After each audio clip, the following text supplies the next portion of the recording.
আচ্ছা, তোমাদের principal of ফাইন্যান্সের আজকে ফার্স্ট ক্লাস। আজকে আমরা কস্ট অফ ক্যাপিটাল দিয়ে শুরু করব, আমাদের অন্যতম গুরুত্বপূর্ণ একটা অধ্যায়। হয়তো অনেকের করা থাকতে পারে, আমরা একদম প্রথম থেকে শুরু করব কস্ট অফ ক্যাপিটালটা। আমাদের ফাইনাল পরীক্ষা বা এই প্রিন্সিপাল অফ ফাইন্যান্স অধ্যায়ের মধ্যে গুরুত্বপূর্ণ মানে সাবজেক্টের মধ্যে গুরুত্বপূর্ণ একটা অধ্যায়। তো এক্ষেত্রে আপনাদের কিছু থিওরিটিক্যাল সাজেশন দেওয়া আছে একদম ফার্স্টে আপনাদের পড়ার সুবিধার জন্য। এখান থেকে বাংলা ইংলিশ দুইটাই লেখা আছে। এই কোয়েশ্চেন গুলো অবশ্যই পড়ে ফেলবেন, কারণ দেখা যাচ্ছে কোয়েশ্চেন প্যাটার্ন কোন ধরনের আসে, কত পার্সেন্ট ম্যাথ দেয় এবং কত পার্সেন্ট থিওরি দেয় সেটা বলা যাচ্ছে না। এখন দেখা যাচ্ছে আমাদের থিওরি একটা প্রিপারেশন রাখা ভালো। আচ্ছা, তো কস্ট অফ ক্যাপিটাল অধ্যায়টা আমরা শুরু করি। এখানে কস্ট অফ ক্যাপিটাল কি জিনিস বা কাকে বলে সেরকম কোনো কিছু দেওয়া মানে লেখা হয়নি বা দেওয়া হয়নি, তো আমি কিছু বলে দিচ্ছি। কস্ট অফ ক্যাপিটাল মানে বোঝায় মূলধন ব্যয়।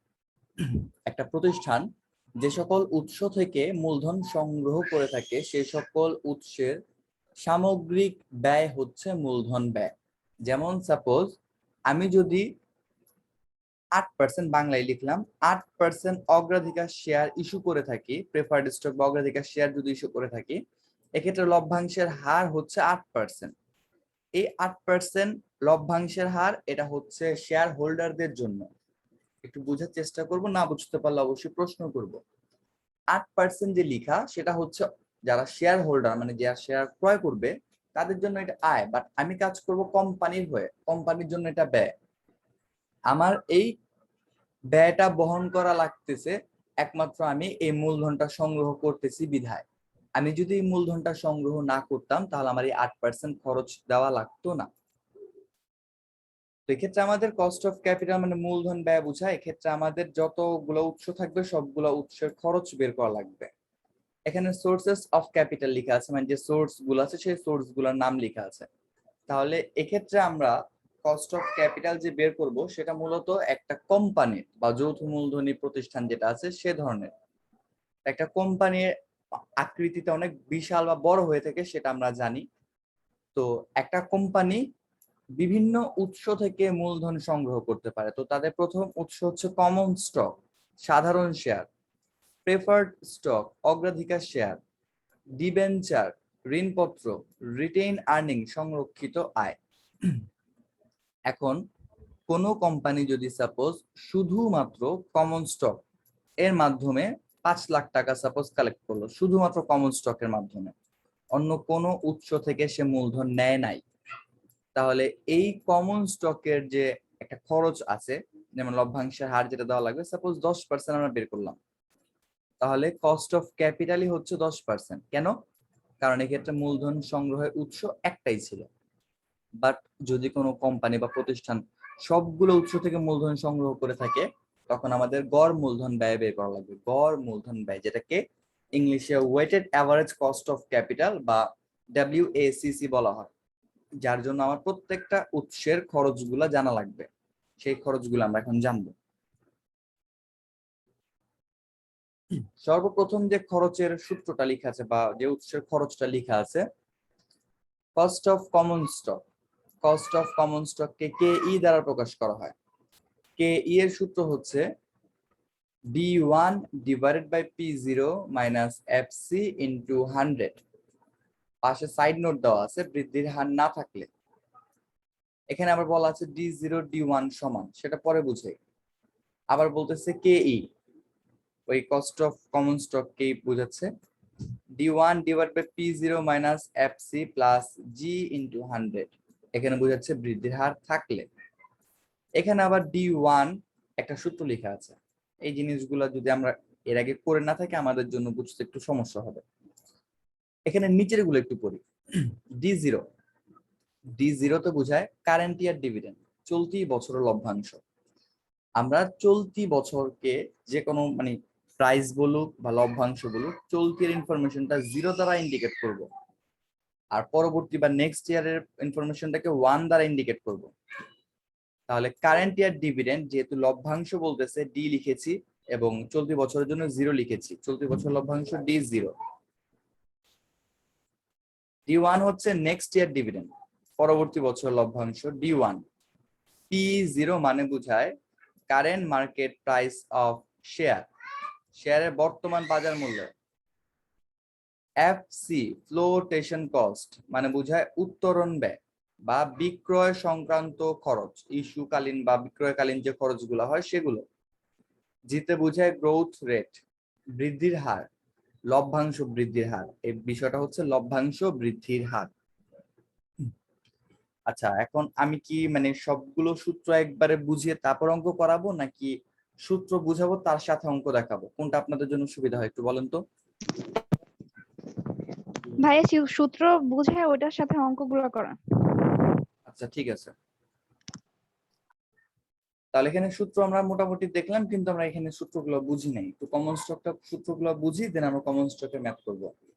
এখানে বৃদ্ধির হার না থাকলে যে কথাটা বলা আছে, বৃদ্ধির হার না থাকলে বলতেছে লভ্যাংশ বৃদ্ধির হার না থাকলে। এখন আমি ধরে নিলাম আমি একজন কোন একটা কোম্পানির শেয়ার হোল্ডার, আমাকে কোম্পানি এবছর 10 টাকা লভ্যাংশ দিয়েছে শেয়ার প্রতি, আর এখন শেয়ারের বর্তমান বাজার মূল্য হচ্ছে 85 টাকা। এই লভ্যাংশটা আগামী বছর বাড়বে কি না সে সম্পর্কে কিছুই বলা নাই। যখন আমার এরকম কিছু বলা না থাকবে তখন আমি ধরে নিব যে চলতি বছরের লভ্যাংশ এবং পরবর্তী বছরের লভ্যাংশ সমান হবে। এই কারণে এখানে লেখা D0 is equal two D1। আমি সূত্রে D1ই লিখবো, তবে তথ্য হবে সেটা D0, কারণ যেহেতু আমি এটাকে সমান ধরে নিচ্ছি। এবং আমাকে যদি এখানে আবার বলে দিত যে আগামী বছর তোমার লভ্যাংশ 5% বৃদ্ধি পাবে, তাহলে কিন্তু এক্ষেত্রে আমার D0 আর D1 সমান হতো না। D0 আর D1 মানে এই বছরের লভ্যাংশটা আর আগামী বছর লভ্যাংশটা সমান হতো না। তখন আমাদের আগামী বছর লভ্যাংশটা বের করার জন্য D1 is equal two D0 into 1 plus G এইভাবে বের করা লাগতো। এটা হচ্ছে আমাদের মেন সূত্রটা। এখন আমরা একটু সূত্রটা তো দেখলাম, একটু অঙ্ক দেখি, কমন স্টকের অঙ্কগুলো দেখি। এখানে সবগুলো সূত্র লেখা আছে, এগুলোর মধ্যে পরে আসি।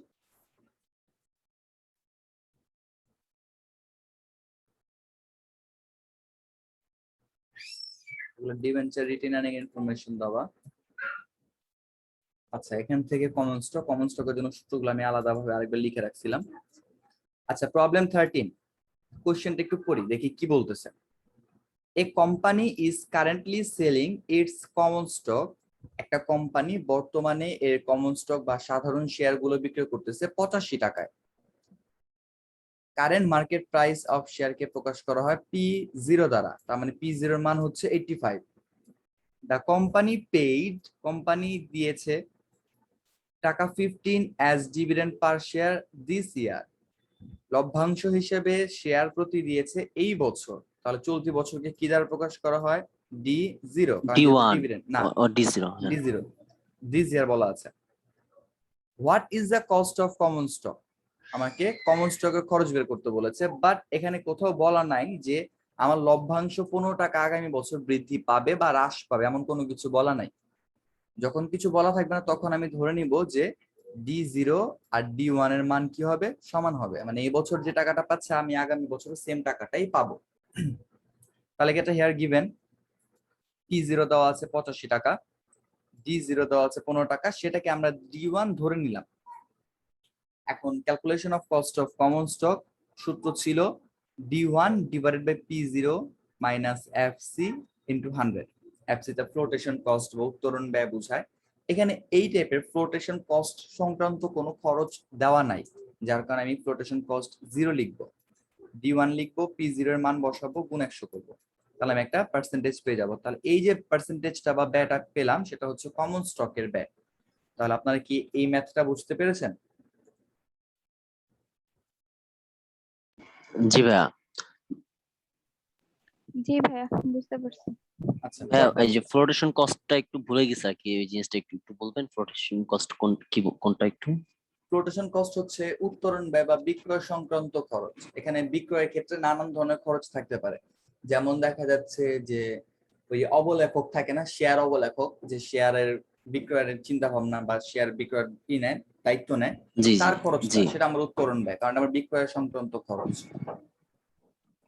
আর সচরাচর আমার ফ্লোটেশন কস্ট এটার মধ্যে ঝামেলা না করে সরাসরি বলে রাখে যে ফ্লোটেশন কস্ট এমন। আচ্ছা, প্রবলেম 14 দেখি কি বলতেছে। রিপাত কোম্পানি পেইড টাকা 12 as dividend per share of common stock last year D0। এখানে লাস্ট ইয়ার কে D0 কেন ধরা হলো? লাস্ট ইয়ার মানে বোঝায় বিগত বছরের শেষে বা চলতি বছরের শুরুতে। ওই ডিসেম্বর 31 আর জানুয়ারি 1 অনেকটা সেমই ধরা হয়, একদিনের ডিফারেন্স। ঠিক আছে, তাহলে যদি আমার ডিসেম্বর 31 তারিখে দিয়ে থাকে সেটাকে আমি চলতি বছর জানুয়ারি 1 ধরতে পারবো, কারণ এখন পর্যন্ত দেওয়া হয়নি। এই হিসাবে সেটাকে ওই বিগত বছর বলা হওয়া সত্ত্বেও এখানে এটাকে D0 লিখে রাখছে, কোশ্চেনে দিয়ে দিয়েছে। 12 টাকা, চলতি বছর লভ্যাংশ হচ্ছে 12 টাকা। ইচ শেয়ার, প্রত্যেকটা শেয়ার অফ টাকা 100, 100 টাকা মূল্যের, is currently selling at premium of 5%। মানে যে শেয়ারের লিখিত মূল্য ছিল 100 টাকা, সেটা বর্তমানে 5% প্রিমিয়াম, দ্যাট মিনস অধিহার, বেশি মূল্যে বিক্রয় হচ্ছে।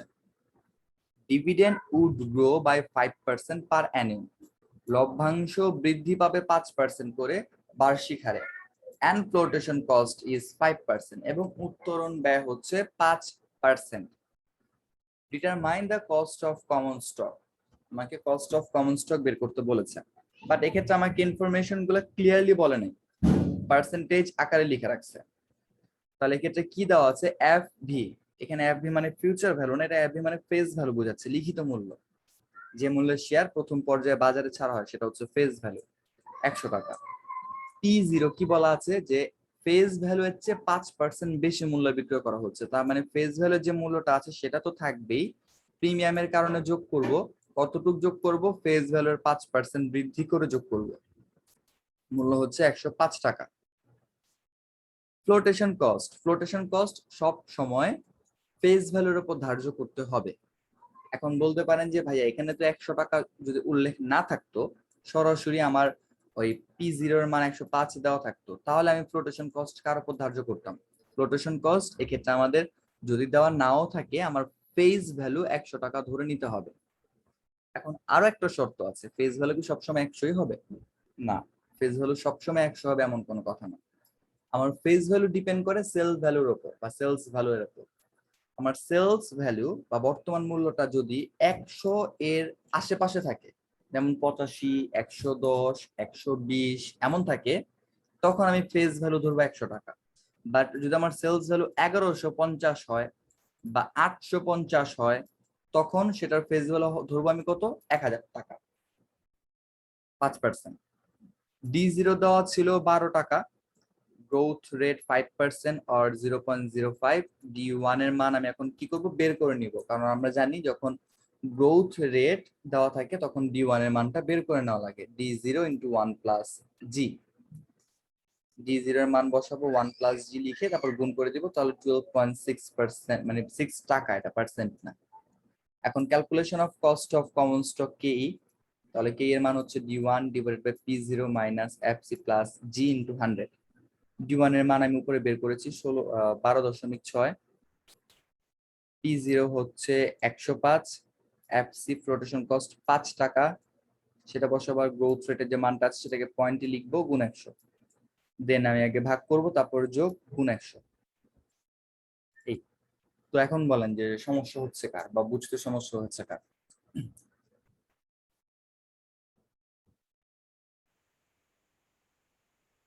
না ভাই, সমস্যা হচ্ছে। আচ্ছা, বাকি যে দুজন আছেন তারা কি বুঝতে পেরেছেন নাকি সমস্যা হচ্ছে কোনো? নাইম তো দেখা যাচ্ছে অনেকগুলো কথা অনর্গল ভাবে বলে গেছে, আপনারা কি বুঝতে পেরেছেন নাকি সমস্যা হয়েছে কোনো? জি ভাইয়া, বুঝতে পেরেছি। আচ্ছা, প্রবলেম 15 দেখি কি বলা হচ্ছে। A Moon company current paid dividend টাকা 10 পার শেয়ার। এই মুন কোম্পানি, এটা শুধু মুন কোম্পানি, নামের আগে তো এই হয় না, এটা ভুল লিখে আছে, যাই হোক। তাহলে মুন কোম্পানি কারেন্ট পেইড মানে বর্তমানে দিয়েছে বা দিচ্ছে ডিভিডেন্ড অফ টাকা 100 পার share, which is expected to decrease at about 2% per year। যেটা কি বলতেছে যে আগামী বছরগুলোতে সেটা 2% হ্রাস পাবে। এর আগের অঙ্কগুলোর মধ্যে আমরা দেখেছি বৃদ্ধি পায়, গ্রোথ রেট দেওয়া ছিল, এটাও আমি ডিক্লাইন রেট, বাট এখানে আমি ডি দ্বারা প্রকাশ করতে পারবো না। কেন ডি দ্বারা প্রকাশ করতে পারবো না? কারণ আমি এক্ষেত্রে ডি দ্বারা লভ্যাংশ প্রকাশ করি, এখানে আমার বৃদ্ধি পাবে না, হ্রাস পাবে। The market price per share is টাকা 100, what is the cost of equity, equity বা কমন স্টক একই বিষয়। তাহলে এখানে দেখে এটা কিভাবে করব, P0 এর মান দেওয়া আছে 100 টাকা, D0 হচ্ছে 10 টাকা। এখানে আমি জি লিখবো, বাট এখানে আমি এটাকে নেগেটিভ লিখবো বা মাইনাসে লিখবো, কারণ এক্ষেত্রে আমার এটা বাড়বে না বরঞ্চ কমবে, তাই আমি এটা মাইনাসে লিখছি, আর -0.02। এখন যেহেতু দেখা যাচ্ছে এবছর 10 টাকা দিচ্ছে, আগামী বছরে কমবে, সো D0 আর D1 এখানে সমান হবে না, D1 চেঞ্জ হবে। D1 এর যে সূত্র ছিল, সূত্র আমি পরিবর্তন করতে পারবো না, D0 × 1 + G। আমি মান বসানোর ক্ষেত্রে মানে ক্ষেত্রে একটু খেয়াল রাখা লাগবে। D0 এর মান বসাবো, 1 এর জায়গায় 1 বসাবো, সূত্রে প্লাস বসালাম, বাট জি এর মান মাইনাসে আছে, সেটাকে আমি ব্র্যাকেটে লিখে দেব, যার কারণে অটোমেটিক্যালি মাইনাস হয়ে আমার পরবর্তী বছরের লভ্যাংশটা হচ্ছে 9.8 টাকা। উপরে কোনো ফ্লোটেশন কস্টের কিছু বলা নাই, তাই আমরা এখানে হিয়ারে লিখি নাই। তাহলে calculation of cost of common stock KE, we know KE is equal to D1 divided by P0 minus FC plus G into 100। সূত্র সেম থাকবে, কোনো পরিবর্তন হবে না সূত্রে। D1 এর মান লিখবো, P0 FC এর মান তো 0, তাহলে P0 মান লিখবো, বসা দিব, G এর মান বসাবো মাইনাস আকারে, দেন ক্যালকুলেট করার পর যেটা আসে সেটাই হচ্ছে আমার রেজাল্ট। আচ্ছা, আশা রাখি সমস্যা নাই কারো, এটা হওয়ার কথা না সমস্যা। আমাদের যেটা বলছিলাম না বলে চলে যাচ্ছে, কমন স্টকের মোটামুটি প্র্যাকটিসের জন্য যে ম্যাথগুলো সিলেক্ট করা হচ্ছিল এই টাইপের ম্যাথই থাকে, এর বাইরে তেমন থাকে না। এগুলো তো জাস্ট দেখা যাচ্ছে ওই সোর্স ওয়াইজ যে কস্ট গুলো আছে, সে সোর্স ওয়াইজ কস্ট গুলো এখানে লেখা হয়েছে। তাহলে আমি কমন স্টক সোর্সটা দেখলাম। এখন আমরা দেখবো কি বলে ডেপ্ট বা ডিবেঞ্চার, ঋণপত্র, যেটা ঋণপত্রটা দেখবো, কারণ ঋণপত্রটা হচ্ছে সবচেয়ে গুরুত্বপূর্ণ বা সবচেয়ে একটু বেশি ইয়াটা মানে সূত্র বেশি।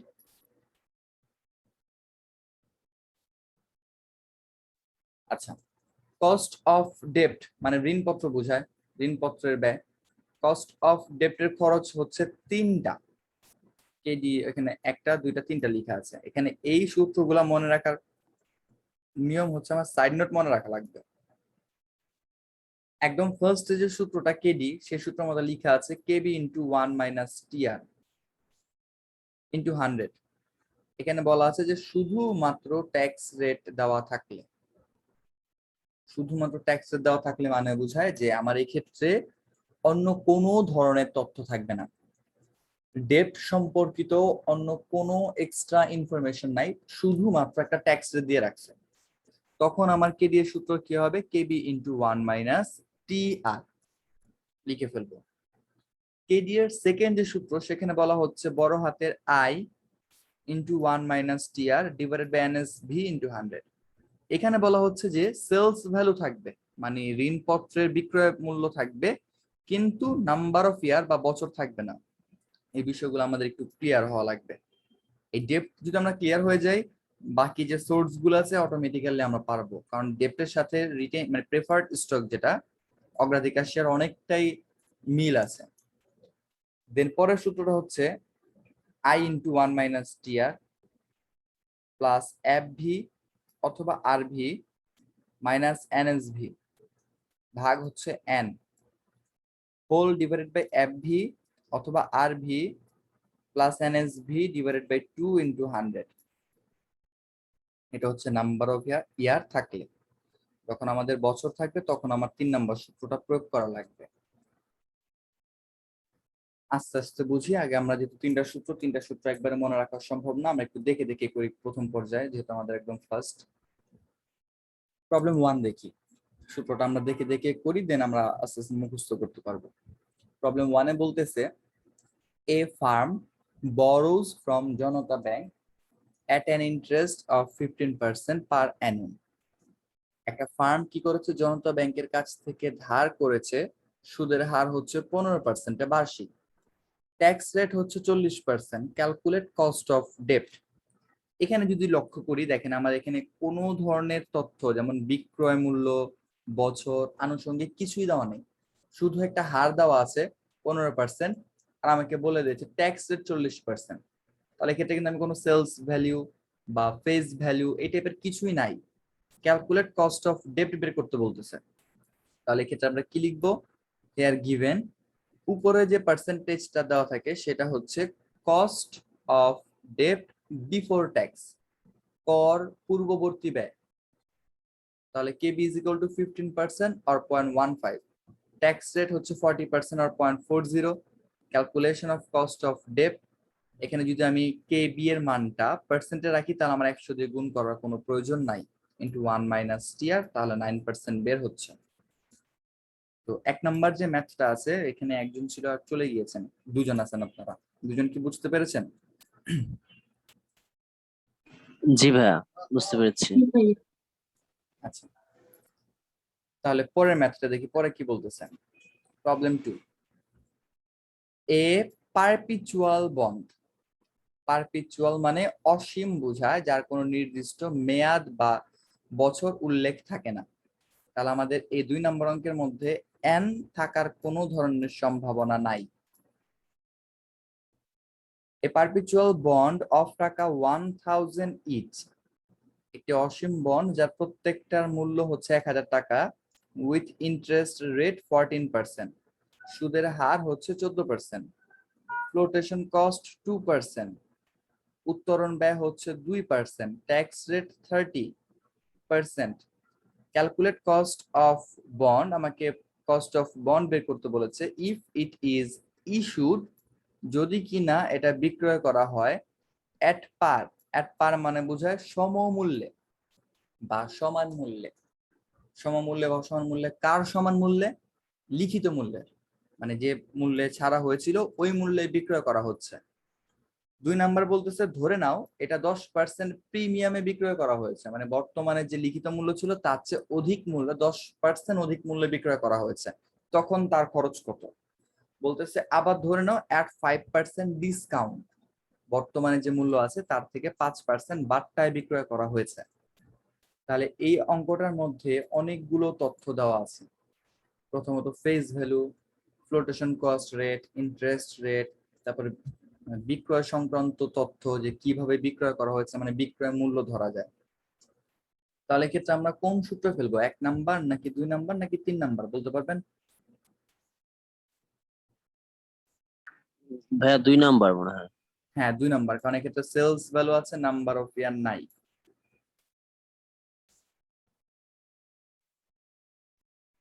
আচ্ছা, তাহলে এক্ষেত্রে বলতেছিলাম যে ইস্যু আর সেলস এক, এখানে আমাদের 1 নাম্বার অঙ্কটার মধ্যে শুধুমাত্র ট্যাক্স রেটের ইনফরমেশন দেওয়া ছিল, বাট এক্ষেত্রে আরো অনেক তথ্য দেওয়া আছে।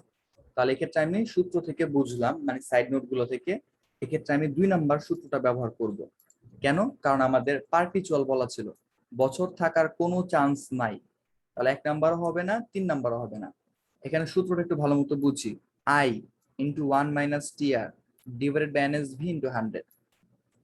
এখানে যদি একটু লক্ষ্য করি, আইটা বড় হাতে দেওয়া আছে, ছোট হাতের নয়।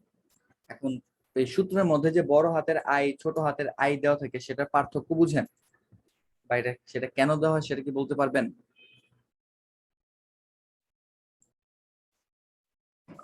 ছোট হাতের আই দিয়ে তো আপনার পার্সেন্টেজটা বোঝানো হয়, আর বড় হাতের আই দিয়ে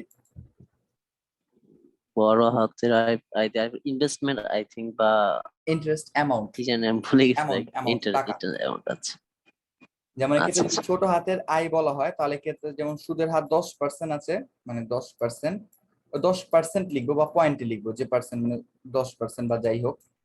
আর বড় হাতের আই দ্বারা আমার এখানে টাকা বোঝাবে, যেমন 20 টাকা বা 10 টাকা, এমন টাকা বের করতে হবে। তাহলে আমাদের এখানে হেয়ার গিভেন, এখানে প্রবলেম 30 মানে সলিউশন 32 না 2 হবে, ভুলে লেখা হয়েছে। যে হেয়ার গিভেন কি দেওয়া আছে, ফেস ভ্যালু 1000 টাকা দেওয়া আছে। আই কিভাবে পাবো?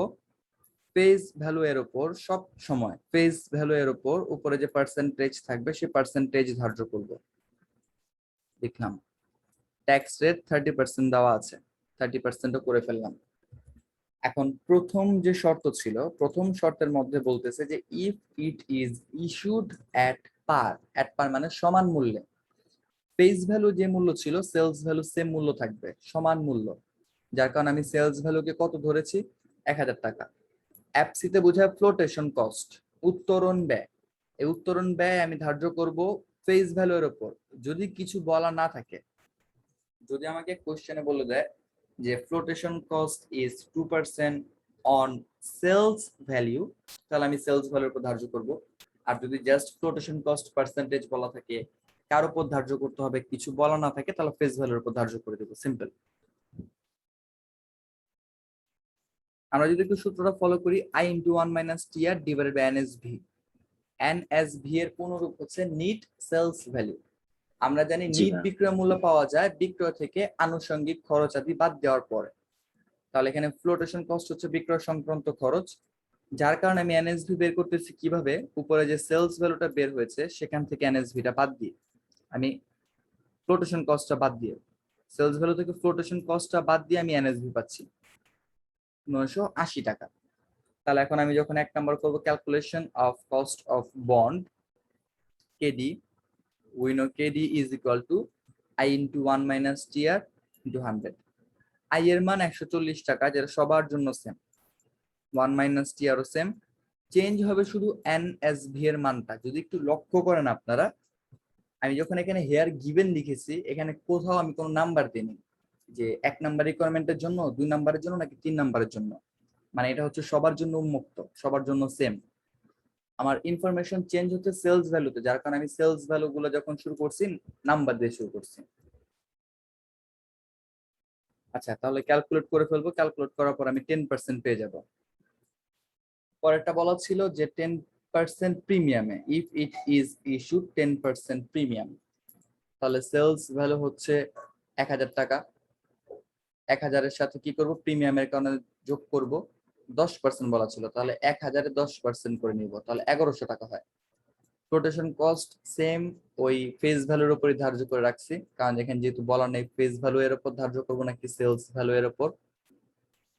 এখন কেউ যদি বলে যে ভাই আমি সেলস ভ্যালু এর উপর ধার্য করতে চাই, করতে পারেন, কোনো সমস্যা নেই এক্ষেত্রে। তবে যদি কেউ সেলস ভ্যালুর উপর বা ফেস ভ্যালুর উপর নিয়ে কোনো কনফিউশন থাকে, আপনারা ম্যাথ শেষ হওয়ার পরে একটা নোট দিয়ে দিবেন যে flotation cost is charged on face value অথবা অর অন সেলস ভ্যালু, এভাবে একটা লিখে দিবেন। এখানে দুইটার উপরই ধার্য করা যায়, কোনো সমস্যা হয় না। এনএসভি সেলস ভ্যালু বের হয়েছে 1100 টাকা, সেখান থেকে ফ্লোটেশন কস্ট 20 টাকা বাদ দিলাম, তাহলে হয় আমার এখন 1080 টাকা।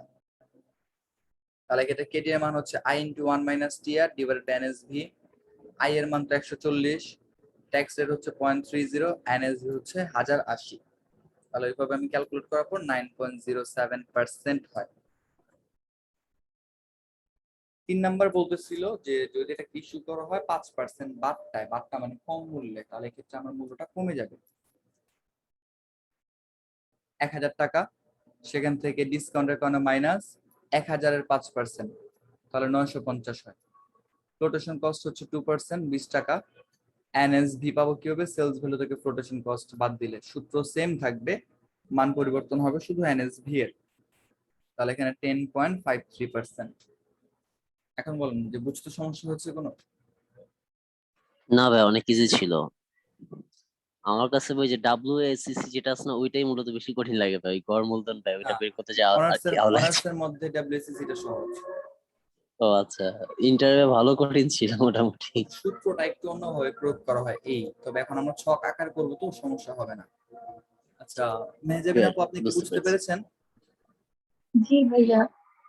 আচ্ছা, যদি মানে কোনো সমস্যা থাকে আমাকে একটু জিজ্ঞাসা করে ক্লিয়ার হয়ে নেন, তাহলে সুবিধা হবে।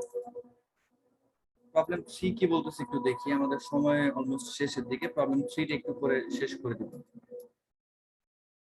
এ কোম্পানি হ্যাজ টাকা 2 মিলিয়ন অফ পেয়েবল। একটা কোম্পানির 2 মিলিয়ন টাকা হচ্ছে বকেয়া বাবদ বা পাওনাদার বাবদ। শর্ট টার্ম ইনভেন্টরি ফাইন্যান্সিং হচ্ছে 3.5 million at 15%।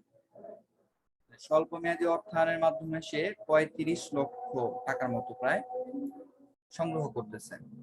And long term ডেপ্টের মাধ্যমে, দীর্ঘমেয়াদী ঋণপত্রের মাধ্যমে সে 7 মিলিয়ন বা 70 লক্ষ টাকার মতো কালেক্ট করতেছে। এক্ষেত্রে সুদের হার হচ্ছে 10%, 15%, আর 2 মিলিয়ন পেয়েবলের ক্ষেত্রে কোনো পার্সেন্টেজ দেওয়া নেই। Tax rate 40%। What is the cost of ডেপ্ট আফটার ট্যাক্স কস্ট, মানে এখানে আমাকে কি বলতেছে যে কর পরবর্তী ঋণ মূলধন কত।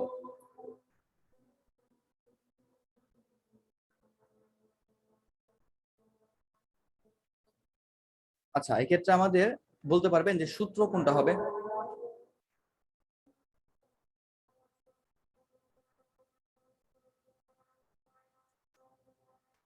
ভাইয়া 2 নাম্বারটা হবে আমার যা মনে হচ্ছে, এখানে তো কোনো বছর উল্লেখ করা নেই।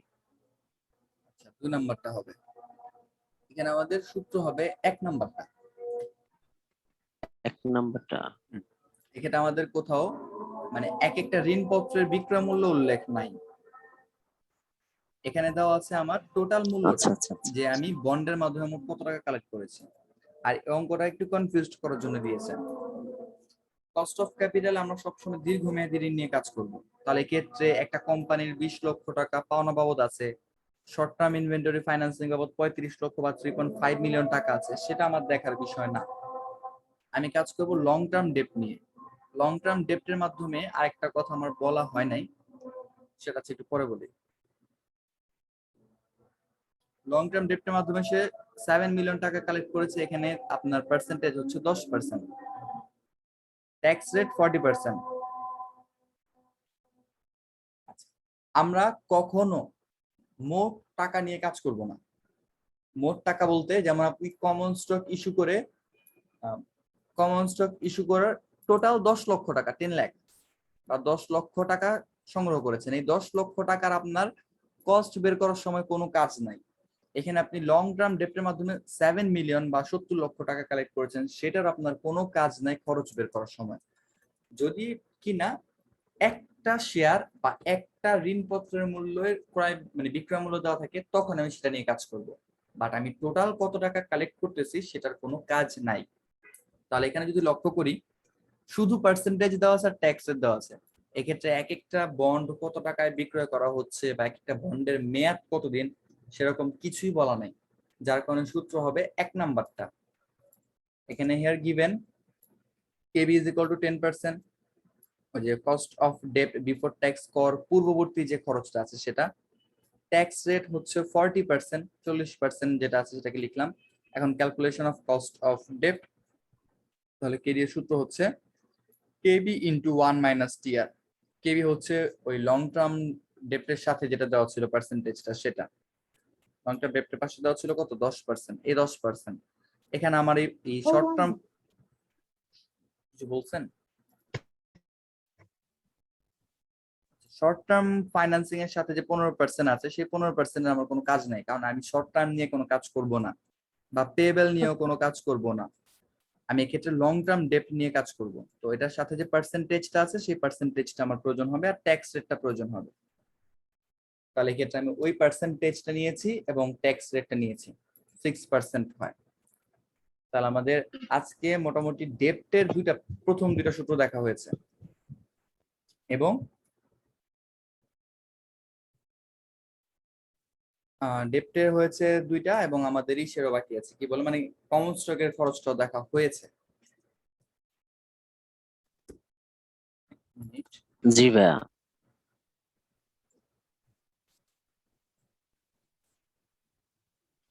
কস্ট অফ আপনাদের এই ডিবেটের 3টা করা হয়েছে। 7 নাম্বার জি ম্যাথটা, না 7 না, 7-এর মধ্যে নাম্বার অফ ইয়ার আছে, 1 মিনিট।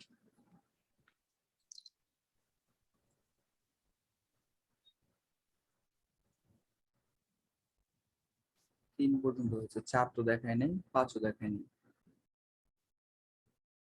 7-এর মধ্যে দেওয়া আছে নাম্বার অফ ইয়ার।